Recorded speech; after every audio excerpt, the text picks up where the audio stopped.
Paz Bia, paz Simone.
Já já a gente começa, tá? Só mais um minutinho, o pessoal começar a entrar, a gente já começa.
A gente vai dar início agora. O pessoal que é entrando vai acompanhando. Boa noite, a paz a todos que estão online agora, os que verão depois o vídeo. Como de costume, a gente vai iniciar com uma oração. Se você puder, onde você está, fechar o seu olho, orar junto.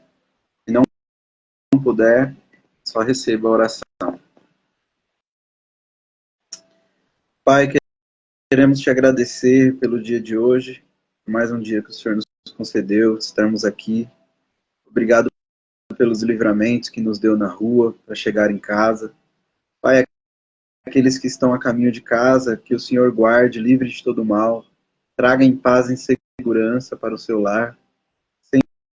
Senhor, onde estiver alguém nos ouvindo que estiver enfermo, que o Senhor possa visitar, Pai.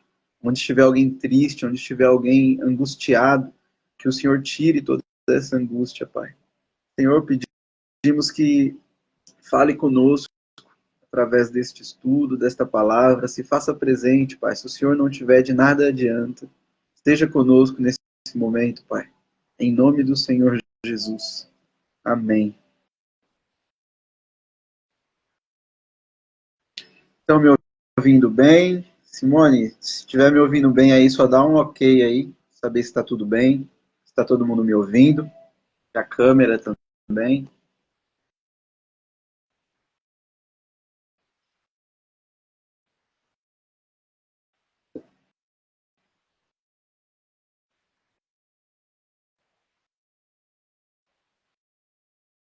Aí só dê um ok aí se está com a câmera ok, se está com o som ok, se está todo mundo me ouvindo.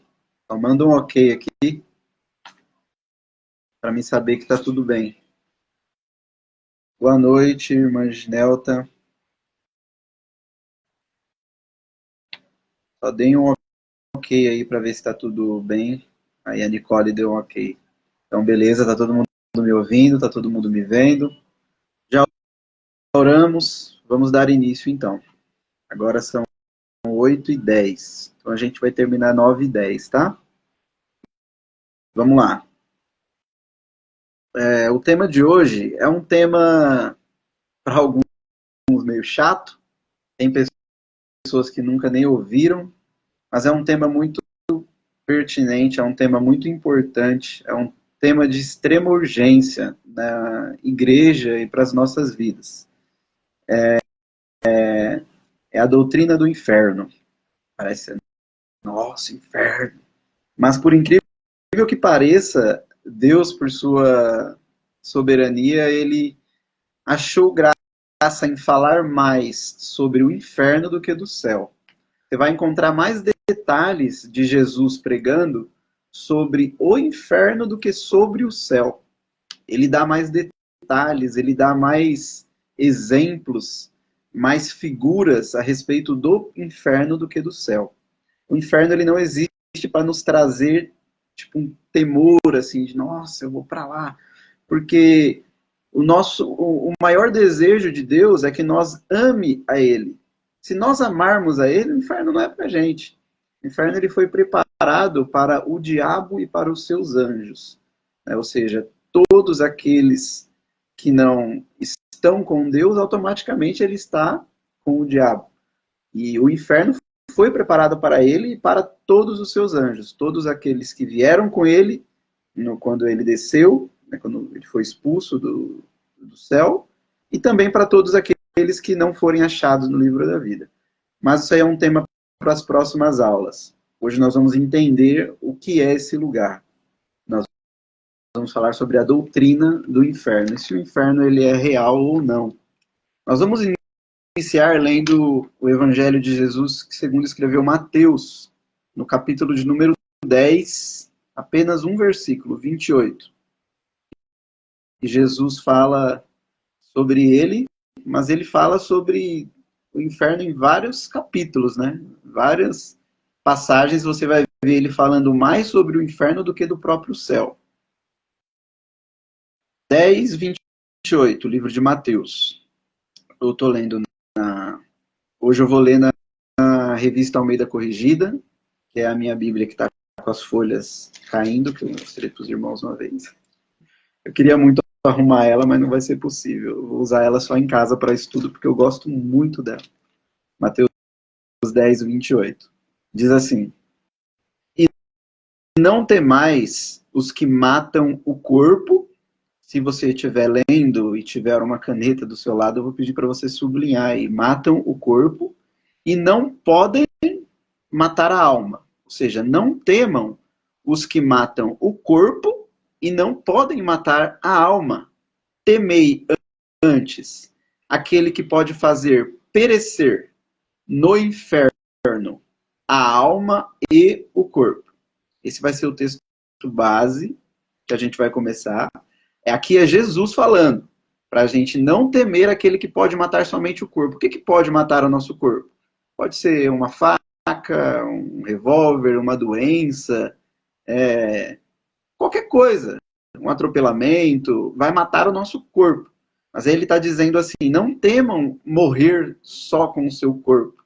Ele disse, tema antes aquele que pode fazer perecer, que pode fazer morrer, que pode fazer perecer no inferno a alma e o corpo.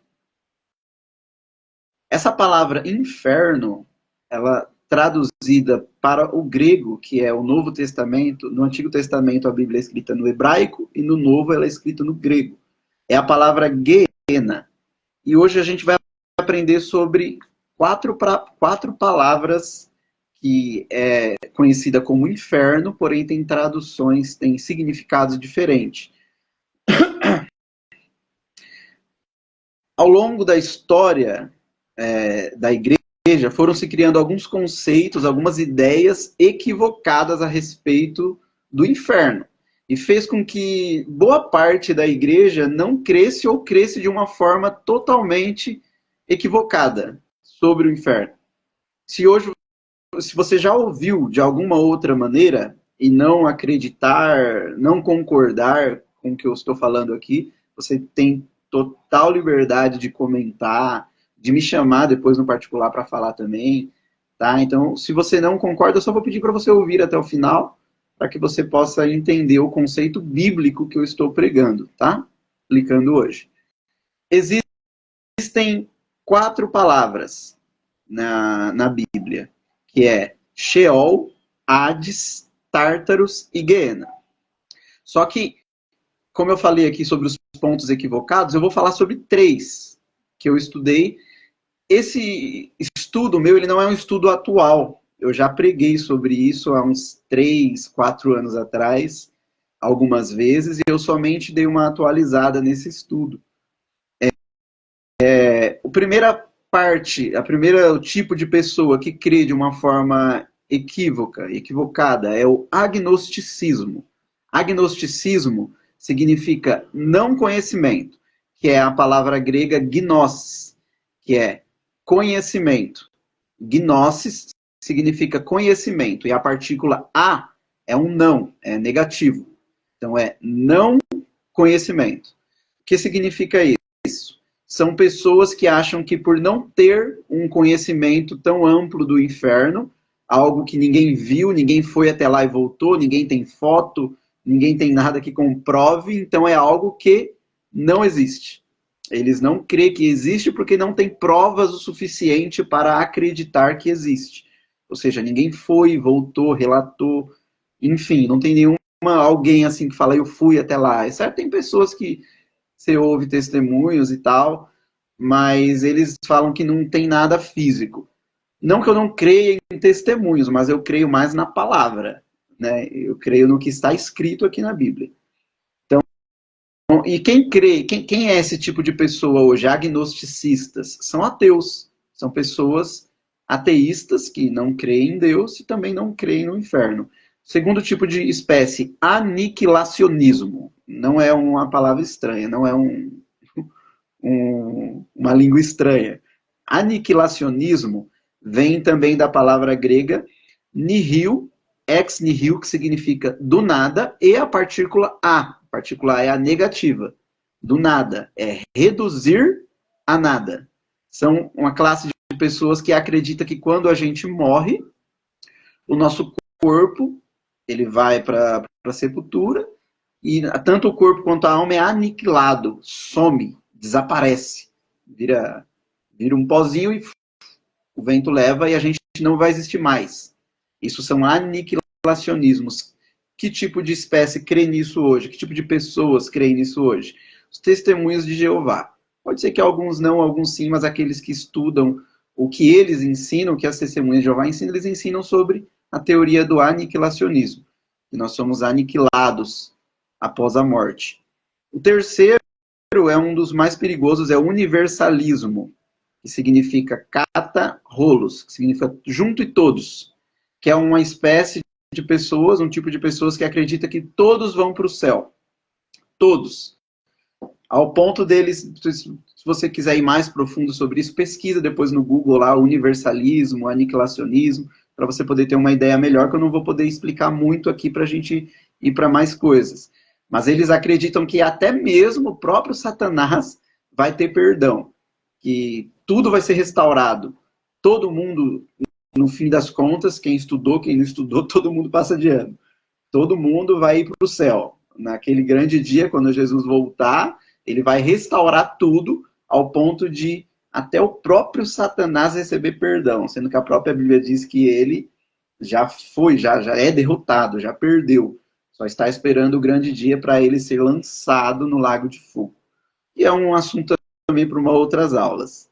Então vamos agora para o conceito bíblico, que é o conceito que nós acreditamos, que eu pelo menos acredito, e o que eu vou trazer hoje aqui para vocês. Que existe um lugar chamado inferno, de sofrimento, e é consciente da alma e do corpo, e é eterno. Ou seja, é um lugar que existe, a qual ele é eterno, e que você vai ter plena consciência, que é o que eu vou trazer aqui conforme as palavras. Existem 4 palavras para a palavra inferno na Bíblia: Sheol, Hades, Guiena e Tártaro. O que significa Sheol? Se você quiser anotar. É uma palavra do Antigo Testamento, hebraica. E ela tem o significado de sepultura, túmulo, mundos dos mortos e também inferno.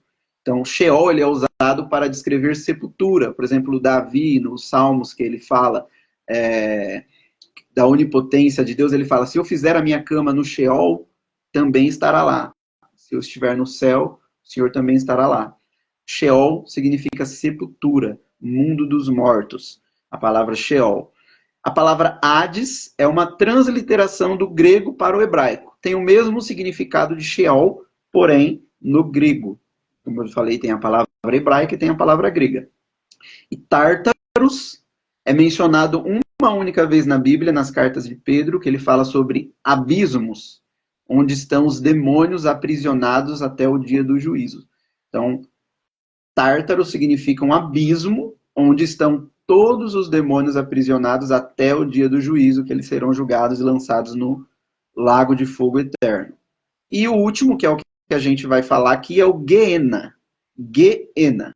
Também vem de um termo latim e do termo grego, que é lugar de suplício eterno.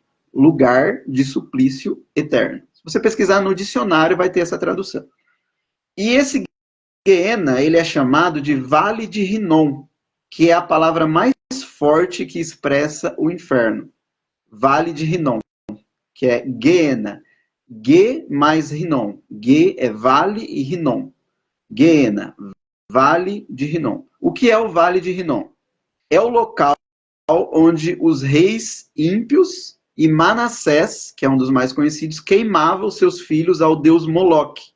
O lugar onde os pagãos e o próprio Manassés, eles erigiram uma estátua de um deus chamado Moloque e colocavam eles lá. Colocavam lá dentro crianças que eram sacrificadas a esse deus Moloque, para ser queimadas.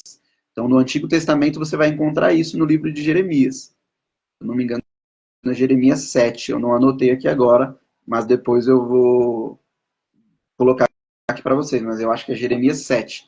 Fala sobre o Vale de Rinom.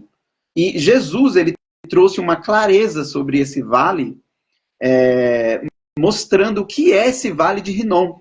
Jesus, como eu falei no começo aqui, Jesus, o Filho de Deus que desceu na terra encarnado, que estava no céu, falou mais sobre o inferno do que do próprio céu. Ele deu mais exemplos, ele deu mais detalhes sobre o inferno do que sobre o próprio céu. Então, acredito que é um termo de muita urgência para a gente aprender justamente por isso.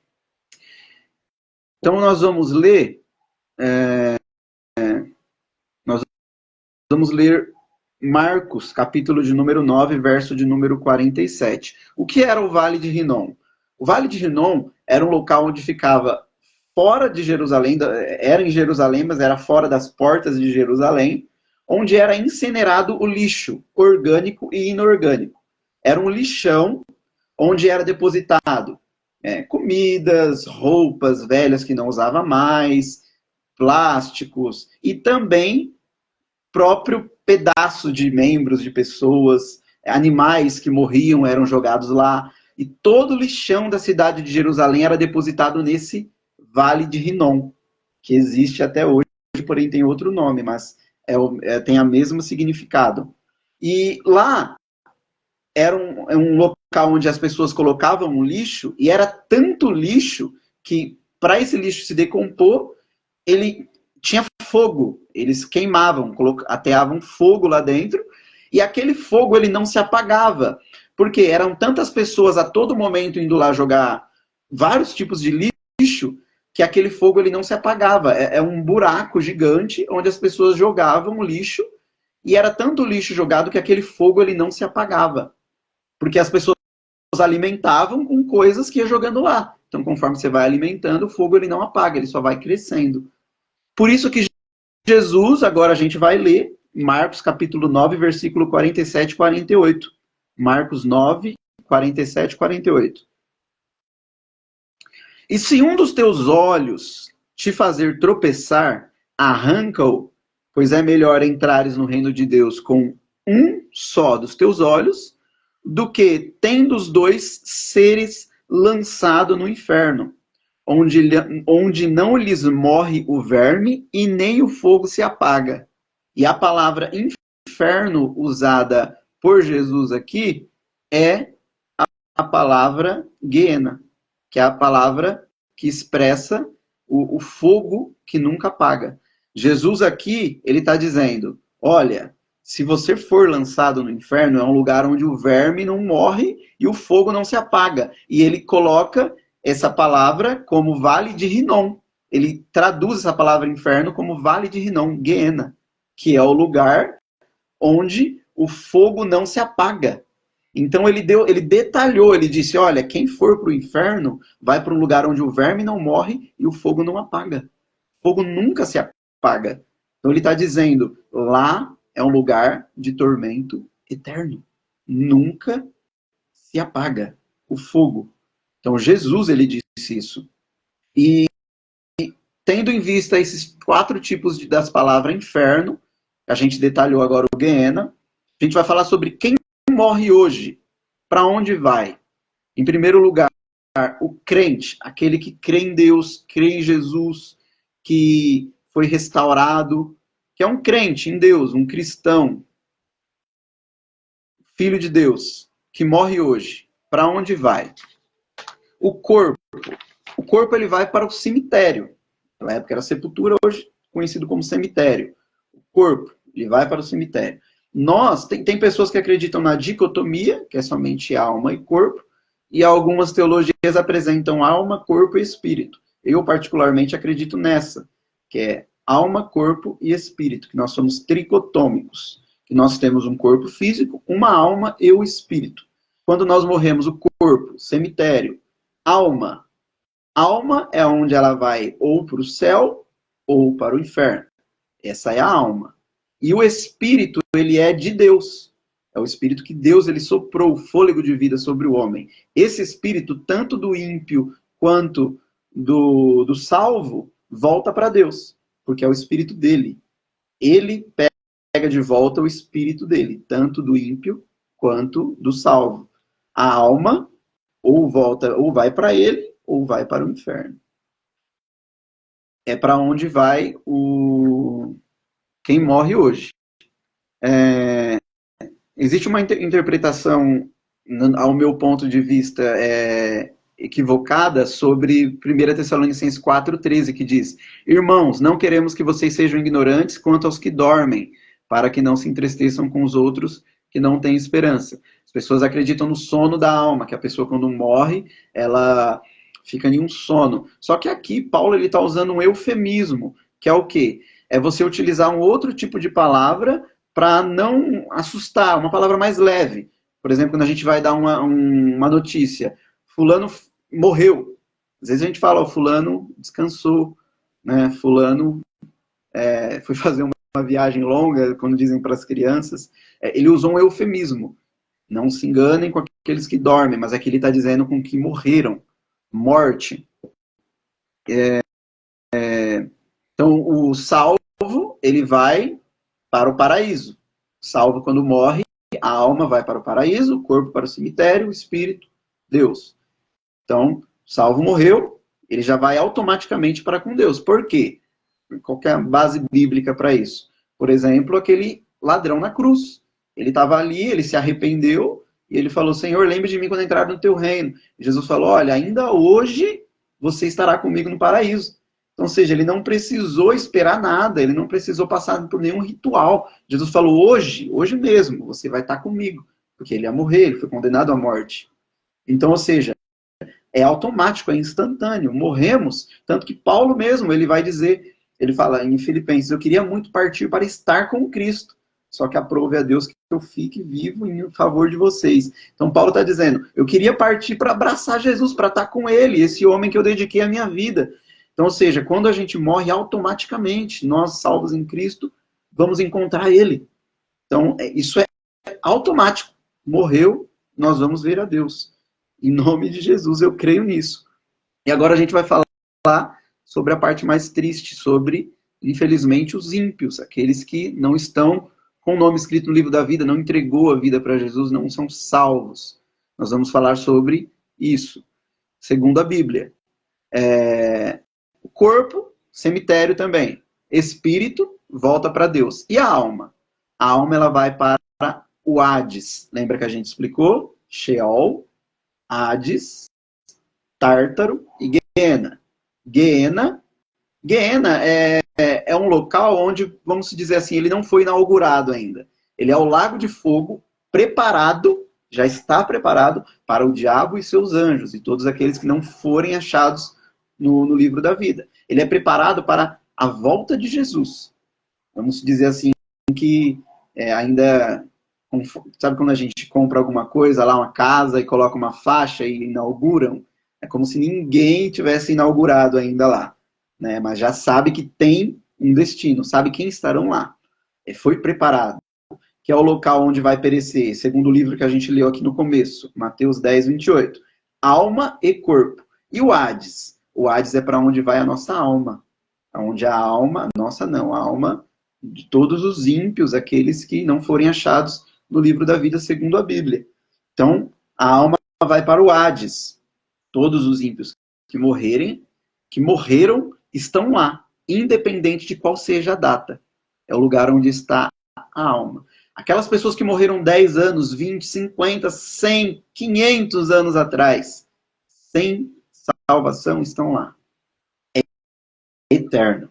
Não tem uma data de término. E a gente vai esboçar Lucas 16, para a gente entender um pouco sobre a questão do Hades, que é uma das palavras usada por Jesus quando ele fala do rico e do Lázaro.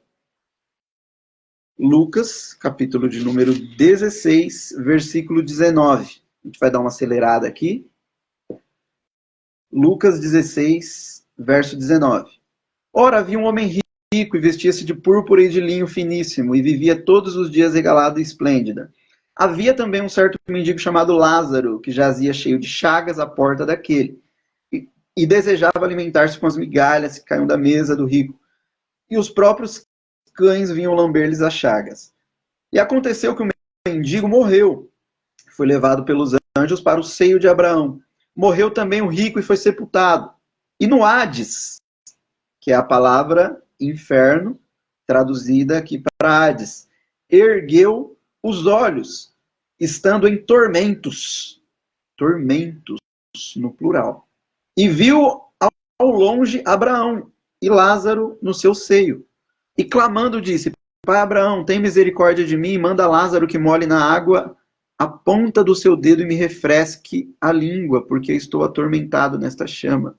Disse, porém, Abraão, filho, lembra-te de que recebeste os teus bens em tua vida e Lázaro male. Agora este é consolado e tu é atormentado. E além disso está posto um grande abismo entre nós e vós, de sorte que os que quisessem passar daqui para vós não poderiam, nem tampouco os de lá passar para cá. E disse ele, rogo-te, pois, ó pai, que mandes a casa do meu pai, pois eu tenho 5 irmãos, para que lhe dê testemunho, a fim de que não venham também para este lugar de tormento. Disse-lhe Abraão, tem Moisés e os profetas, ouçam-nos. E disse ele, não, pai Abraão, mas se algum dos mortos fosse ter com eles, eles se arrependeriam. Porém Abraão lhes disse, se não ouvem a Moisés e os profetas, tampouco acreditarão ainda que algum dos mortos ressuscite. A gente vai entender um pouco esse texto. Ele não está dizendo aqui que rico vai para o inferno e pobre vai para o céu. Essa é uma interpretação equivocada. O que ele está dizendo aqui é que existia um rico e existia um mendigo. E esse mendigo, ele é colocado aqui como um salvo, como alguém que cria em Deus. E o rico, não. Isso é só um exemplo do que ele está dando. Jesus, ele contava parábolas, e parábolas são histórias que ele contava para poder explicar alguma coisa. Eu tenho um livro chamado Falou e Disse, que tem todas as palavras de Jesus, parábolas que Jesus contou explicadas. E Jesus contou muitas histórias. E algumas parábolas é algo que não era literalmente real, mas Jesus contava para explicar como era. Essa parábola especificamente existem divergências entre alguns teólogos, mas alguns dizem que o próprio Jesus aqui ele contou uma parábola, mas é real, e alguns dizem que realmente era uma história. Porém, independente se é real ou é uma história, estamos falando do Filho de Deus, que conhece todas as coisas. Então, ou seja, ele conta algo que ele tenha total autonomia para contar, porque ele é soberano, ele é onisciente, onipresente, ele sabe de todas as coisas. E ele exemplificou para a gente como é o inferno. Seio de Abraão, hoje é chamado de paraíso. É o local onde aqueles que morrem vão para lá, a alma, que é o que eu falei anteriormente, a respeito do ladrão da cruz. Então aqui ele não dá detalhes do seio de Abraão, ele dá detalhes do Hades. E é esses detalhes que a gente vai estudar hoje. Os detalhes do Hades. Em primeiro lugar, ele usa a palavra tormentos no versículo 23. Ele fala: e no Hades ergueu os olhos estando em tormentos, no plural. Por que tormentos? Porque é algo que vai ser tão forte, tão profundo, que não vai acabar nunca. É tormento atrás de tormento. Nós não tem como a gente saber o que vai ser, se vai ser um fogo literal, se vai ser... Não tem como. Mas a gente tem noção de que vai ter tormentos. E aí, em Apocalipse 20, versículo de número 10, diz: e o diabo, que os enganava, foi lançado no lago de fogo e enxofre, onde estão a besta, o falso profeta, e o falso profeta. E de dia e de noite serão atormentados para todo sempre. O diabo, a besta e os seus anjos, todos aqueles que não estiverem escritos no livro da vida, estarão neste lugar e serão atormentados de dia e de noite para todo sempre. Cara, isso causa um temor gigantesco em mim. Porque aqui ele está dizendo para todo sempre, ou seja, não tem data de vencimento, não acaba. E eles são atormentados, é o total despejar da ira de Deus. E aqui ele está dizendo a palavra também tormentos em Apocalipse. Mateus 25, 41. Então dirá também aos que estiverem à sua esquerda: apartai-vos de mim, malditos, para o fogo eterno preparado para o diabo e seus anjos. Então aqui Jesus, tanto Apocalipse quanto... Mateus é Jesus falando, Apocalipse é João através de uma revelação. Mas é Jesus dizendo que para se apartar dele, que eles vão para o fogo eterno, ou seja, não tem fim. Assim como temos vida eterna, existe tormento eterno. Não tem uma terceira opção. E para a gente ter uma ideia de como será o inferno, eu tenho um texto em Apocalipse 14, 18.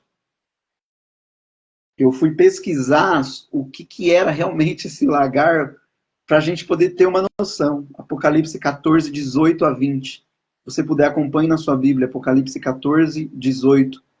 Depois, outro anjo, que eu estou lendo na NTLH, tá? Na nova tradução. Depois, outro anjo, que era o encarregado do fogo, saiu de perto do altar, com voz forte ele gritou para o anjo que tinha a foice afiada: use a foice e corte os cachos de uva da videira da terra, pois as uvas estão maduras. Então o anjo passou a foice sobre a terra, cortou os cachos de uva da videira e os jogou no tanque da violenta ira de Deus, onde as uvas são pisadas. As uvas foram pisadas no tanque que ficava fora da cidade. E o rio de sangue que saiu desse tanque tinha 300 quilômetros de comprimento, por 1,5 metro de fundura. Eu vou ler aqui na Nova Almeida Corrigida também, porque aqui traz o significado da palavra lagar. Aqui ele usa o lagar. Nesse que eu trouxe não usa.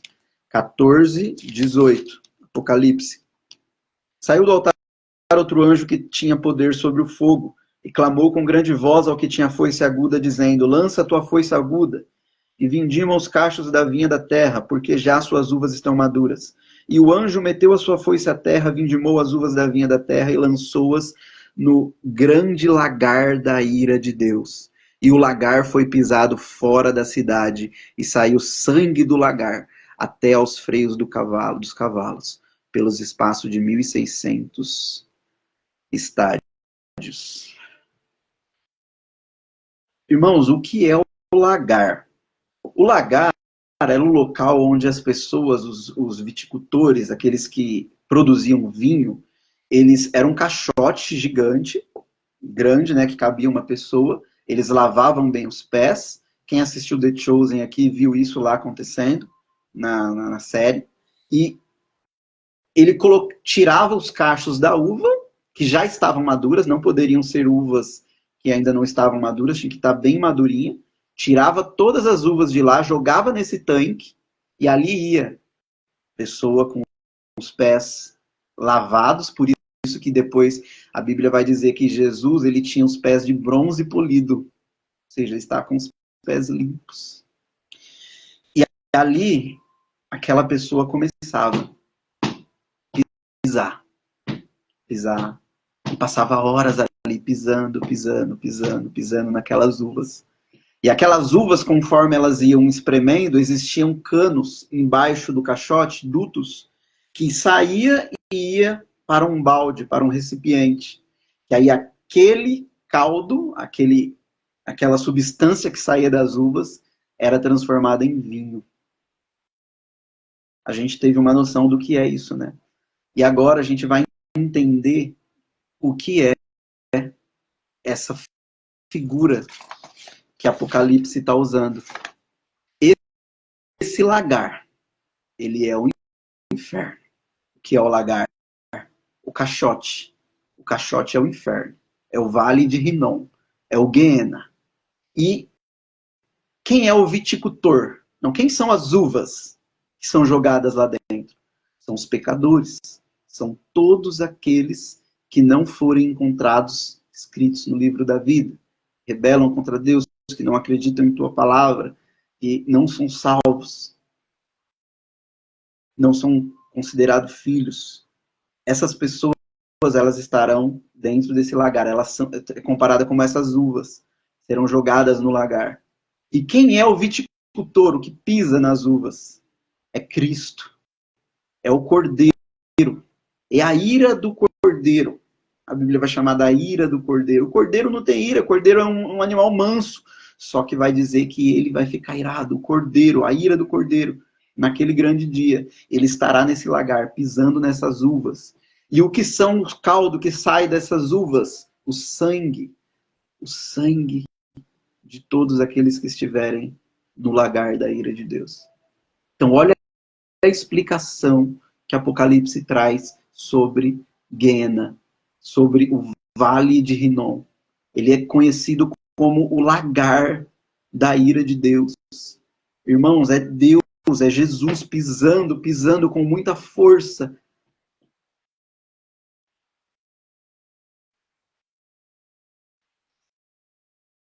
Isso é muito forte, irmãos. Quando a gente para assimilar essas coisas, a gente vê que é algo que não tem como a gente ver isso e continuar da maneira que nós estamos. Versículo de número 24, que a gente leu em Lucas 16. Lucas 16, o verso 24 vai dizer: E clamando disse, Pai Abraão, tem misericórdia de mim, manda Lázaro que molhe na água a ponta do seu dedo e me refresque a língua, porque eu estou atormentado nessa chama. Irmãos, o inferno é a ausência total do alívio da dor. Eu nunca sofri, mas dizem que dói muito uma fratura exposta. Quando você quebra ali uma perna, alguma coisa assim muito profunda e você precisa colocar até uma gaiola, dizem que dói muito. O parto, tanto que Deus ele assimilou a volta dele, Jesus falou que a volta dele, quando estivesse próxima, seria tanto sofrimento que era como se fosse as dores de parto. Ele disse que a vinda dele, ele comparou as dores de parto, tudo que acontecesse antes da vinda dele, Por isso que eu acredito piamente que nós estamos vivendo os últimos dias. Olha o que aconteceu no Rio Grande do Sul. Olha o que está acontecendo, as guerras. Olha tudo o que está acontecendo ao nosso redor. As pessoas, não existe mais amor dentro do coração. É filho matando pai, pai matando filho. São coisas horrorosas que sempre existiu, mas agora está com uma intensidade maior. A gente vê isso acontecendo todos os dias. E a dor do parto é considerada uma dor muito grande. As mães que aqui tiveram partos naturais quiserem comentar aqui, porque eu não faço a mínima ideia, mas dizem que é muito doloroso. Mas a gente sabe que vai passar. Vai durar um pouco essa dor, mas vai passar. Ela tem um tempo de término. Um dia ela vai melhorar. Você vai tomar, a pessoa que está com uma fratura, que está com um ralado, uma queimadura, ela vai tomar ali uma morfina, um analgésico, sei lá, alguma coisa, e vai aliviar a dor dela. Tem uma amidalite, quando eu fico com dor de garganta, só bezetacil para aliviar a dor. Então eu já vou no hospital e falo, aplica bezetacil, não vem com Decatron, com amoxicilina, não, é a bezetacil. Que eu já quero, porque eu sei que vai aliviar a minha dor, eu não aguento, porque eu quero comer. E a gente fica... Eu tenho bronquite, faz muitos anos que não ataca, graças a Deus, mas quando atacava, irmãos, era uma falta de ar que eu acordava de madrugada. E naquela época existia o Berotec, você queria o Berotec, você queria o soro, você queria pôr nelador, e você ficava tremendo, colocava 10 gotas de Berotec, o recomendado era 2, porque você queria aliviar aquela falta de ar. Você ficava assim, com o peito chiando, eu queria aliviar a qualquer custo. Mas eu sabia que mesmo se eu não tivesse ali o inalador, quando desse 7 horas da manhã eu ia para o hospital, como já aconteceu, e lá eu ia tomar oxigênio e eu ia ter um alívio.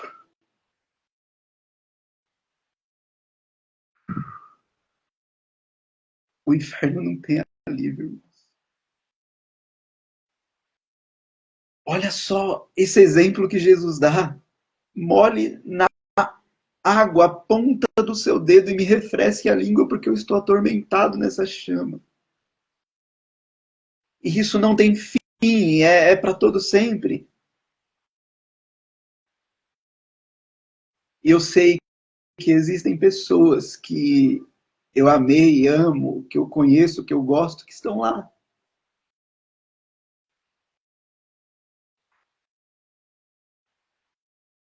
Sendo atormentado por essa chama. A ponto de desse cara falar, pede para ele molhar o dedo, a ponta do dedo e vir me refrescar a ponta da língua. Olha que profundo, irmãos. E é triste saber que tem milhares de pessoas passando por isso. Então, é a total ausência do alívio da dor. Lá é o total, não terá alívio da dor. A ausência total da dor, do alívio de dor. Versículo 25. Disse, porém, Abraão, filho, lembra-te. Esse lembra-te circula se você está anotando. Circula a palavra lembra-te. A memória não será tirada no inferno. Tanto que ele fala, lembra, e ele realmente lembra. Ele lembra que ele tem irmãos lá fora, pai, uma família que pensa igual a ele. Uma família, irmãos que não creem. Então, irmãos, imagina você nesse lugar e você ainda ter memória de que um dia alguém pregou o evangelho para você. De que um dia alguém falou de Jesus, de que um dia você talvez ouviu essa pregação, de que um dia alguém orou, de que um dia alguém te convidou, você vai falar, e eu não fui, eu não acreditei. Imagine só você ter lembranças de tudo que aconteceu enquanto você estava vivo aqui na Terra. E diz, lembra-te. Isso é forte. A gente vai se lembrar. A gente não, porque eu acredito que nós que estamos aqui, se não somos, ainda seremos, a partir dessa pregação. No versículo de número 26. E além disso está posto um grande abismo entre nós e vós, de sorte que os que quisessem passar daqui para vós não poderiam, nem tampouco os de lá passar para cá. Ou seja, é um lugar onde a gente não vai ter mais nenhuma pessoa boa, somente pessoas ruins, somente dor, tormento. E é impossível, é por isso, irmãos, como eu falei aqui uma vez de Hebreus 9, 27, ao homem está posto morrer apenas uma vez, vindo depois disso o juízo. Ou seja, não existe meio termo. Quando nós morremos, quando nossa alma sai do nosso corpo, é automático. Como eu falei aqui no início, corpo, cemitério, alma, ou ela vai para o céu ou ela vai para o inferno e o nosso espírito volta para Deus. Não existe, irmãos. Existe uma doutrina católica, me perdoe se tiver irmão católico aqui assistindo, mas é um erro. Por que, irmãos? A nossa alma ela não fica purgando. Hebreus 9, 27. Ao homem foi ordenado morrer uma única vez, vindo após disso o juízo. Automaticamente, quando nós morremos, se não nos arrependemos em vida, ou é céu ou é inferno. Purgatório foi criado por um papa que ele queria ali obter recursos para construir uma basílica, e ele não tinha. E ali ele construiu uma indulgência, um documento papal, que falava que todos aqueles que morressem, não bastava orar pela alma dela, não bastava orar, também tinha que pagar uma indulgência. Sendo que depois, na Reforma Protestante, quando Martinho Lutero ele fez aquilo, ele já deixou claro que não existia, que é somente Jesus que salva, que a nossa alma ela tem um único destino, e não existe purgatório e não existe indulgência. Indulgência era um documento que ele falava, olha, o quanto mais a pessoa rezar pela alma e pagar essa alma, essa pessoa que está no purgatório, ela fica no intermédio, e dependendo do tanto de rezas que você fizer e do tanto de indulgência que você pagar, essa alma pode ir para o céu ou pode ir para o inferno. Ou seja, se você não reza e não paga indulgência, essa pessoa tem a probabilidade muito alta de ir para o inferno. Se você paga e reza, ela vai para o céu. Isso foi uma das heresias implantadas que foi quebrada. Ou seja, irmãos, após a morte só existe um destino. Ou nossa alma vai para o céu ou ela vai para o inferno. Não existe meio termo. E aqui ele diz, é posto um grande abismo entre nós e vós. Os que quisessem passar daqui para vós não poderiam, e nem tão poucos de lá passar para cá. Não existe. Uma vez que morremos, acabou. Não tem mais como se arrepender. O nosso arrependimento é em terra, é vivo.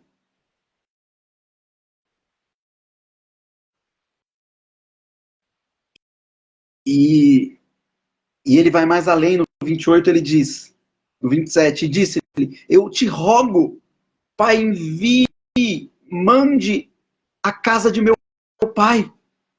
Ele disse, rogo-te, pois, ó Pai, que o mandes à casa de meu pai, ou seja, mande Lázaro na casa de meu pai, que é aquele mendigo que jazia na porta dele, que todos conheciam, ele vivia na porta do cara. Ele fala, e todo mundo sabia que ele tinha morrido. Então ele fala, ó, manda ele lá. Ou seja, aqui ele teve piedade dos irmãos dele. Ele falou, porque eu tenho 5 irmãos, para que lhes dê testemunho, a fim de que ele não venham também para este lugar de tormento. Ou seja, irmão, ele está dizendo, olha, esse lugar é tão horrível que eu não desejo nem para o meu pior inimigo. Eu não desejo isso para ninguém. Então, por favor, envia Lázaro lá para que pregue para eles. Esse homem teve compaixão da família dele, porque ele sabia que a família dele talvez era igual a ele. Mas ele não tinha mais chance de pregar para a família dele. Verso 29. Disse-lhe Abraão, tem Moisés e os profetas, ouçam-nos. Ele foi bem cirúrgico, porque provavelmente aqui ele está dizendo de uma época em que eles existiam, ou também está dizendo sobre nós, quem é Moisés, os profetas. Somos nós que pregamos o evangelho, que temos ainda a oportunidade de pregar. É como se ele estivesse dizendo, olha, ninguém vai ressuscitar dos mortos, ou ir em espírito lá pregar para ninguém. Tem Moisés, os profetas, tem a igreja está aqui para isso, para pregar e orientar. Não vai ter nenhum misticismo, não vai ter nem algo sobrenatural que vai acontecer para falar, olha, é real ou não é.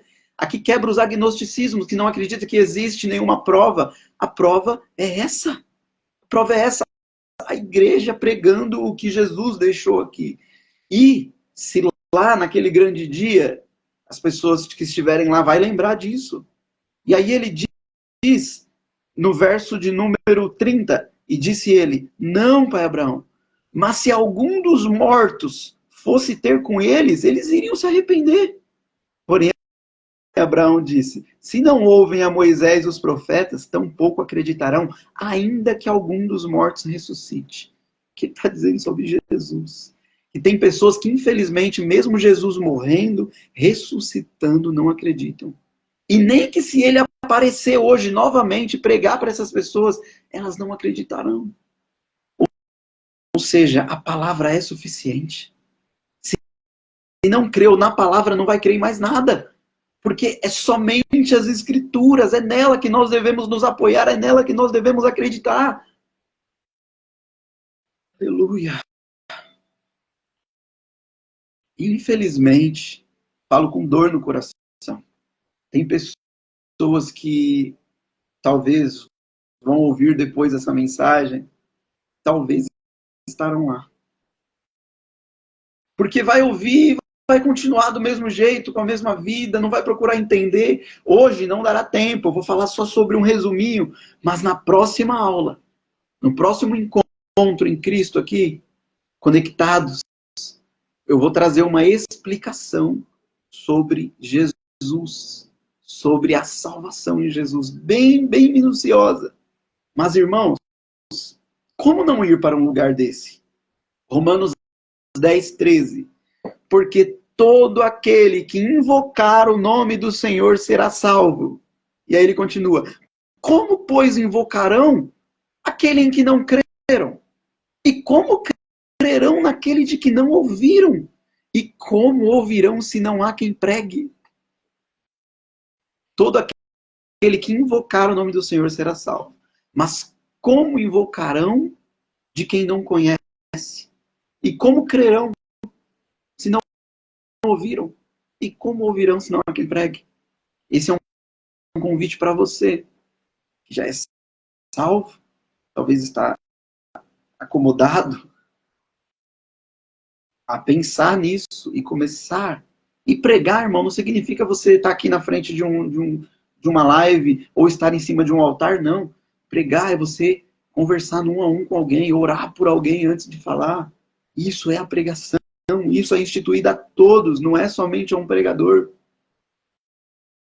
1 Coríntios 1, 21. Aprove a Deus salvar os crentes pela loucura da pregação.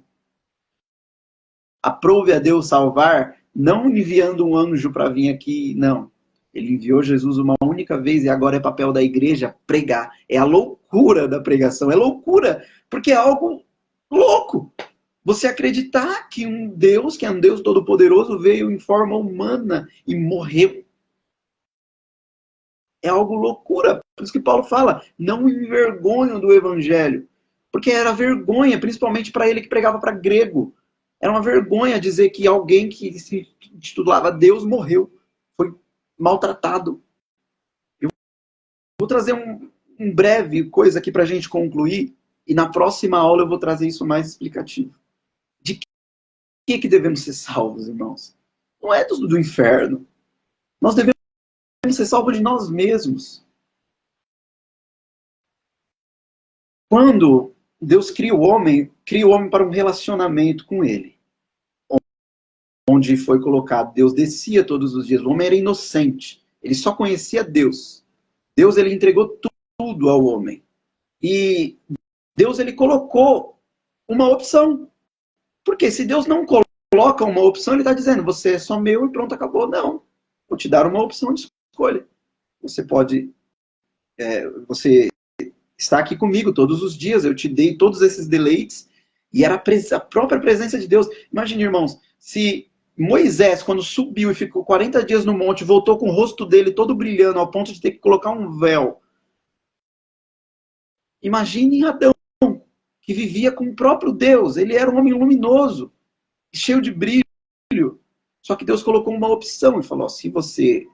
Essa é uma árvore que tem um fruto proibido. Se você comer dela, você vai morrer. Porque é um pecado. E infelizmente aconteceu dele desobedecer, manipulado pela serpente. E a Bíblia diz em 2 Pedro 2, 1 Pedro 2, que aquele de quem é vencido torna-se escravo. Espera aí, irmãos, que saiu a tela aqui. Só um minuto. Aquele de quem é vencido torna-se escravo. Era que nem na guerra, quando um reinado ganhava do outro, matava todos e pegava os despojos da guerra. E todos os servos que ficaram, os escravos, mulheres, vinham para aquele reinado. Que ele tomava e se tornava escravo deles. E 2 Pedro, 1 Pedro 2 diz isso. Que aquele de quem é vencido torna-se escravo. O homem perdeu para o inimigo, para o diabo. E a partir desse momento, o homem se torna escravo do quê? Do pecado. Porque ele era inocente e ele passa a ter dentro dele o pecado. Que aí entra a pregação que eu trouxe domingo na igreja. Dentro de nós existem duas naturezas. A natureza divina, o Espírito Santo, e a natureza carnal, a nossa natureza humana. E a nossa natureza humana é ruim. Gênesis 9 vai dizer, desde a nossa meninice, nós já nascemos ruim. Nós nascemos com um pecado implantado em nossos corações. Por isso que é impossível você dizer, eu estou ensinando o meu filho certinho, e às vezes a criança, irmãos, com 2 anos, às vezes ela vai mentir, tipo, você fez isso, filho? Eu não fiz. Mas não porque ela quis, porque dentro dela já está o pecado, ela já mente natureza, é normal. Por isso nós temos que ensinar a não mentir. Nós não temos que explicar, existe a mentira. Não, a mentira já vem dentro, já todos os pecados, o egoísmo já vem dentro de nós. A criança, se você der 2 brinquedos, colocar uma criança, raramente você vai querer ver ela querer compartilhar doce, qualquer coisa, porque dentro do coração do homem, do ser humano, já está o pecado. E isso decorreu que o ser humano foi se tornando cada vez pior. E todos os homens nascidos de mulher já nascem condenados, Jesus vai dizer. Todo aquele que crê será salvo. Quem não crê, ele não fala que vai ser, ele fala já está condenado em João. Ele fala, aquele que não crê já está condenado. Já nasce condenado. Não falando que crianças, quando morrem, vão para o inferno, porque quando ela é inocente, não tem ainda noção das coisas, ela é salva pela inocência, mas a partir de um momento que ela cresce e conhece, ela se torna já uma pessoa que não é inocente. Mas, irmãos, a pessoa sem Cristo já está condenado. E Romanos 6, 23 vai dizer, todos os pecados estão destituídos da glória de Deus. E vai dizer que o salário do pecado é a morte. O que é o salário? Recompensa. Recompensa para quem peca é morrer. E Adão não morreu de imediato. Ele ficou um tempo vivo, mas ele morreu, era para ser eterno. Não, ele morreu. E junto com a morte vem a condenação. O salário do pecado é a morte, é a condenação. Porque o homem nasceu para ter o relacionamento com Deus, o relacionamento foi quebrado, foi destituído, separado da glória de Deus. E nenhum homem, a igreja ela tentou de várias formas, o povo de Deus, a fazer sacrifícios de um novilho, de um cabrito novo, sem mancha, sem mácula, onde era sacrificado uma vez por ano no templo, no local de adoração, e significava que expiava o pecado das pessoas. Expiação é o quê? Cobrir. Isso foi feito um ritual, segundo a lei de Moisés, para cobrir. Que Deus fez isso com Adão. Ele matou um animal. Quando Adão se viu nu, ele matou um animal, Adão não sabia que era nu. Só depois que foi aberto a ele a consciência do bem e do mal, ele viu que estava nu. Deus mata o primeiro animal, cobre ele com a pele de um animal. Então, através disso, começou a ter sacrifícios a Deus. E esse sacrifício representava expiação, era coberto, e todo ano tinha que fazer. Quando Jesus ele é encarnado, a figura de um cordeiro, e ele é sacrificado por nós, não é mais uma expiação, não é, é uma remissão. Remissão é apagar, ou seja, não vai ser mais coberto, é de uma vez por todas. De uma vez por todas. E o que Jesus fez, irmãos? Todos pecaram, todos, sem exceção. Todas essas pessoas estão condenadas. Existem milhões de pecados de pessoas horríveis. Todas essas pessoas deveriam ser condenadas. Até as que, depois de Jesus, hoje, devem ser condenadas. Só que, Deus sabendo que o ser humano... por isso que lá em o texto mais lido, João 3,16, Deus amou o mundo de tal maneira, ou seja, ele amou tanto o mundo, que ele falou, o mundo não tem mais jeito, essas pessoas vão ser condenadas, elas não conseguem ser salvas, ninguém segue a lei, e ninguém consegue. Então ele amou de tal maneira que ele falou, preciso fazer alguma coisa, e enviou o Filho. E o Filho, ele não veio nascido naturalmente, ele veio através de uma virgem, o Espírito Santo colocou dentro de uma virgem, o Espírito, e ele nasceu, ele não nasceu de uma forma, através de uma relação sexual, justamente para não ter pecado. Porque Davi vai dizer em Salmos, em pecado me concebeu a minha mãe. Ou seja, Jesus não nasceu dessa forma. E quando ele nasce dessa forma, ele nasce para carregar, para cumprir toda a lei, e após cumprir toda a lei, ele se entrega como um sacrifício, e todos os pecados caíram sobre ele. Isaías, capítulo de número 53, para a gente finalizar aqui, que eu tenho 5 minutos.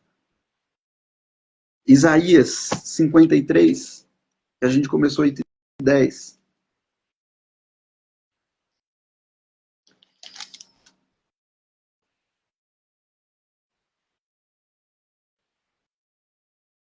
Verso 4. Verdadeiramente, ele tomou sobre si as nossas enfermidades e as nossas dores levou sobre si, e nós reputamos por aflito, ferido de Deus e oprimido. Mas ele foi ferido pelas nossas transgressões e moído pelas nossas iniquidades, ou seja, os nossos pecados. O castigo que nos traz a paz estava sobre ele, e pelas suas pisaduras fomos sarados. Todos nós andávamos desgarrados como ovelha, cada um se desviava pelo seu caminho, mas o Senhor fez cair sobre ele a iniquidade de todos. Ele foi oprimido, mas não abriu a sua boca, como um cordeiro foi levado ao matadouro, e como a ovelha muda perante seus tosqueadores, ele não abriu a sua boca. E olha o verso 10, irmãos. Todavia, ao Senhor agradou moê-lo, fazendo enfermar. Peraí. Deus se agradou de ver moê-lo naquela cruz, por quê? Quando Jesus está ali naquela cruz, irmãos, Deus olha para Jesus e ele não vê Jesus mais. Ali ele vê eu e você. Ali ele vê o pecado de toda a humanidade. É por isso que Jesus vai dizer, Elohim, Elohim, lama sabachthani, Deus meu, por que me desamparaste? Porque ali Deus não podia fazer nada, porque ele carregou o pecado de todos. Ali Deus estava vendo um pecador, ali Deus estava vendo um homem pecador, com todo o pecado da humanidade sobre ele, e ele não podia fazer nada, porque qual que é o salário para quem peca? A morte. Ele precisava morrer, mas ele não estava importando se depois alguns não iam crer nele, não. Ele sabia que alguns iam acreditar naquele sacrifício. Iam ser salvos pelo mérito de um. Porque Deus amou o mundo de tal maneira, de uma forma tão grandiosa, que enviou seu filho para poder fazer esse sacrifício. Só que não bastava morrer. A Bíblia vai dizer que o homem, ele vive pela lei, em Deuteronômio. O homem viverá pela lei. Todo aquele que cumprir a lei de Deus não pode morrer. Não pode morrer. Todos pecaram, não cumpriram a lei. Talvez cumpriram uma ou outra, mas Tiago vai dizer que se você falhar em uma só ponto da lei, você é culpado de todos. Então, ou seja, ninguém cumpriu, mas um cumpriu. E eu fico imaginando a morte indo até Jesus. Só que viu e cumpriu toda a lei. Ele não tinha domínio sobre Jesus. Porque Jesus venceu a morte. E quando ele vence a morte e ele ressuscita, sabe o que quer dizer? Quer dizer que Deus lá de cima, ele confirmou, ele recebeu o sacrifício. Ele disse, nele não houve pecado. Ele cumpriu toda a lei, de sua boca não saiu ofensa. Hebreus vai dizer que ele foi perfeito em tudo, então a morte não podia vencê-lo, e ele ressuscita. E quando ele ressuscita, Deus está dizendo, eu recebi esse sacrifício. E agora, através da morte de um, todo aquele que nele crê será salvo, terá a vida eterna. Então, existe o arrependimento e a fé. O que é arrependimento? É você falar, eu me arrependo, eu sei que eu sou uma pessoa ruim. Às vezes a gente tem a noção, a ideia de que somos uma pessoa boa. Nós vamos falar isso na próxima. Que ninguém é bom. Não existe ninguém bom nessa terra. Ninguém. Sem exceção. Ninguém. E quando nós nos achamos bons o suficiente, não podemos nos arrepender. Dizer que somos pecadores e dependemos desse sacrifício. E não podemos ser salvos. Quando nós nos arrependemos e cremos, crer o quê? Fé. Fé é uma fé salvífica, não é uma fé de, eu creio que ele vai me dar um emprego, eu creio que ele vai tirar a minha doença. Não, isso é passageiro, é uma fé salvífica. Quando você crê no sacrifício e se arrepende, é automático. Então você que me ouve, ainda vai me ouvir, ainda existe chance. A porta da arca ainda não foi fechada. Ele ainda está aqui dizendo, todo aquele que nele crê será salvo. Todo aquele que nele crê será salvo. Na próxima aula, a gente vai esboçar bem profundo sobre isso, sobre o sacrifício de Jesus. Por que Jesus teve que morrer numa cruz? Sobre tudo isso a gente vai falar. Mas você hoje teve a oportunidade, você ouviu e você entendeu o que deve fazer. Então, irmãos, nesse exato momento, tem pessoas que morreram e estão lá, naquele lugar de tormento. E hoje talvez tenha alguém que você conhece, que você sabe, essa pessoa se morrer lá, vai para o lugar de tormento. E o que nós vamos fazer a partir de hoje? O que Paulo disse aqui.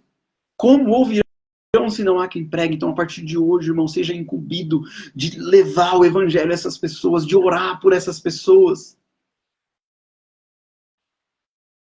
Nós vamos ter que finalizar, infelizmente. Tinha muito mais coisa para falar. Se houver dúvidas ou qualquer coisa, pode me chamar. A partir da próxima aula, eu vou trazer uma novidade para os irmãos que estão aqui ainda até agora, e eu vou divulgar também. Eu vou começar a sortear alguns livros meus, que eu já li, e Deus colocou no meu coração, que é tempo de outras pessoas serem abençoadas. Tem praticamente uma biblioteca com muito livro aqui. E tem que são uma coleção, uma coletânea, do pastor Eliseu Rodrigues. Não sei quem aqui conhece, é um pastor bem conceituado no meio pentecostal, que se chama Salmos, Mensagens para o Mensageiro. Aqui tem todas as mensagens, tem o volume 1 e o volume 2, onde ele traz todas as mensagens de Salmos, como se você fosse pregar essa mensagem. Ele traz um esboço de Salmos, para que você possa até trazer uma saudação na igreja, ajudar alguém, enfim. Na próxima aula eu vou colocar o volume 1, o primeiro, esse daqui, eu vou sortear para todos que ficarem até o final. Todos que ficarem até o final, eu vou fazer um sorteio com poucas pessoas, então vocês têm uma enorme chance de ganhar, né? E quem ficar vai ganhar. E na próxima, o volume 2 e assim por diante. Então, como de costume, você que ficou até o final, eu vou pedir para você colocar aqui, hashtag o inferno é real. Hashtag o inferno é real. Nós vamos fazer uma oração para a gente finalizar. Se você quer um pedido de oração, está passando por algum momento difícil, até mesmo se precisar de uma cesta básica, alguma coisa, procure a igreja, procure a gente, tá? A gente também tem esse papel social. E se precisar de oração, alguma coisa, tá? Faça uma visita na nossa igreja, né, na Rua Belém, aqui no São João. A gente vai ficar muito feliz. Nós teremos o culto a domingo agora, no horário normal, e acho que no último domingo vai ter a ceia, que é no período da manhã às 9. Vamos Vamos lá fazer uma oração para finalizar. Pai, eu te agradeço por essa aula de hoje. Eu peço ao Senhor que produza temor em nossos corações, como nós lemos no começo. Não temai aquele que pode matar o corpo, antes temai aquele que pode matar a alma e o corpo e colocá-la no inferno. Mateus 10, 28, que a gente leu no começo. E possamos ter temor, possamos a partir de hoje, Senhor, crer em Ti, não ter medo do inferno, mas passar a amá-lo, porque de nada adianta ter medo do inferno e não te amar. Até mesmo o céu, se o Senhor não estiver lá, é inútil. Nós queremos a Tua presença, Pai. Então produza em nós um temor e um desejo por Te amar, por Te conhecer, para amá-lo mais. E mais, e mais, e mais. E assim agindo, nós estaremos cada vez mais contemplando e sendo contemplado pela Tua santidade, Senhor. Peço a Ti que conceda um fim de semana abençoado a todos, que abençoe, livre de todo mal, e aqueles que estão voltando do trabalho, do curso, da faculdade, Senhor, proteja e livre de todo mal. Em nome de Jesus, eu abençoo. Amém. Amém. Graças a Deus. Amém, irmãos. Muito obrigado aos que ficaram até aqui e até a próxima. Deus abençoe.